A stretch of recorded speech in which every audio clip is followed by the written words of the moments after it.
Okay, so as someone in my comments reminded me, after the brain herniation and then I woke up from the coma, then I developed a liver infection and pneumonia that also almost killed me. In fact, my husband was prepared a couple of times. You know, they just told him to prepare himself because there was a good chance that I wasn't gonna make it through all of that. So we had the internal decapitation, the brain herniation, and then it was pneumonia and liver infection. And needless to say, things got very, very dark for me at that time. I had just kind of given up and did not want to live anymore.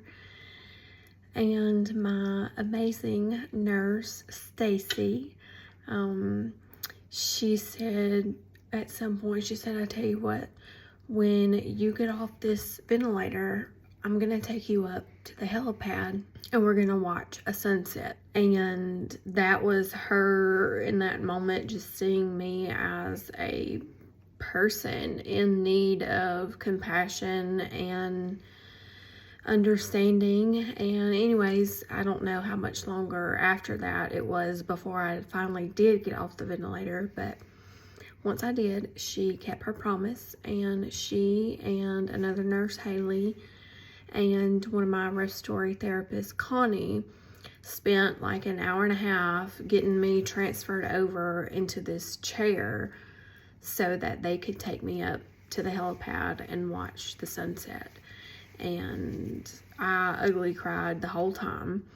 The pictures, I mean, really, to me, when I look at the pictures, it says more than any words can say. But my favorite part of those pictures, and I've talked about this many times, but my favorite part of the pictures is not really the sunset or any of that. I like to look at Stacy's face, the way that she is looking at me, and the way that I am holding her hand.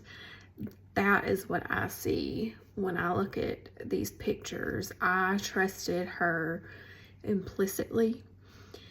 It was just an incredible gesture of love, compassion, kindness, and that is what gave me the will to want to live again and reminded me that life is beautiful and it's not always going to be this hard. And that has kind of become my personal motto when I talk to people who are going through things like this. I just want to encourage them that you may be going through absolute hell right now, and you may want to check out, or you can't see how you're ever going to be happy again. And to those people, I want to say that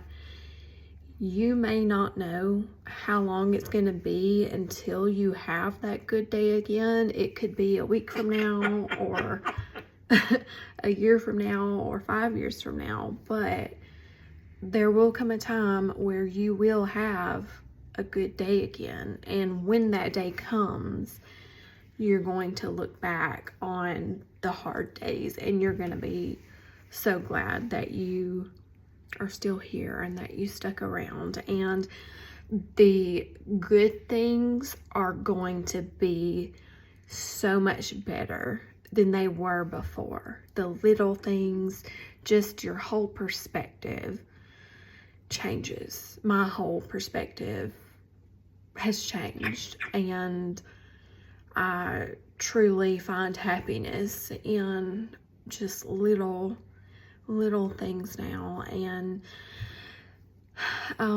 that story that one of the people at UAB, Emma Shepherd, wrote an article on that and shared the pictures. Well, I guess the writers with the ABC show, The Good Doctor, ran across that because they put my story in the season finale that season, and they referenced a patient in Alabama, internal decapitation. Their patient was in a halo, and when you see the pictures of like my actual pictures versus the scene on the show, it's crazy how similar they are. I mean, it was wild.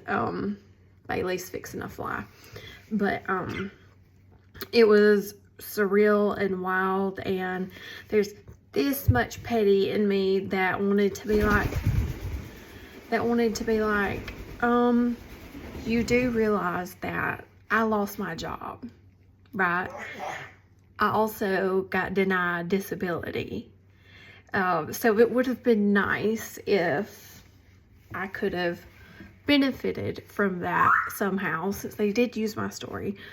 But again, that's just the little bit of frustration and pettiness in me. But it was super cool, and I'm glad that it was inspirational enough to make it onto a TV show like that. But yeah, so there's me retelling that story here on TikTok for you guys. And I did get denied disability.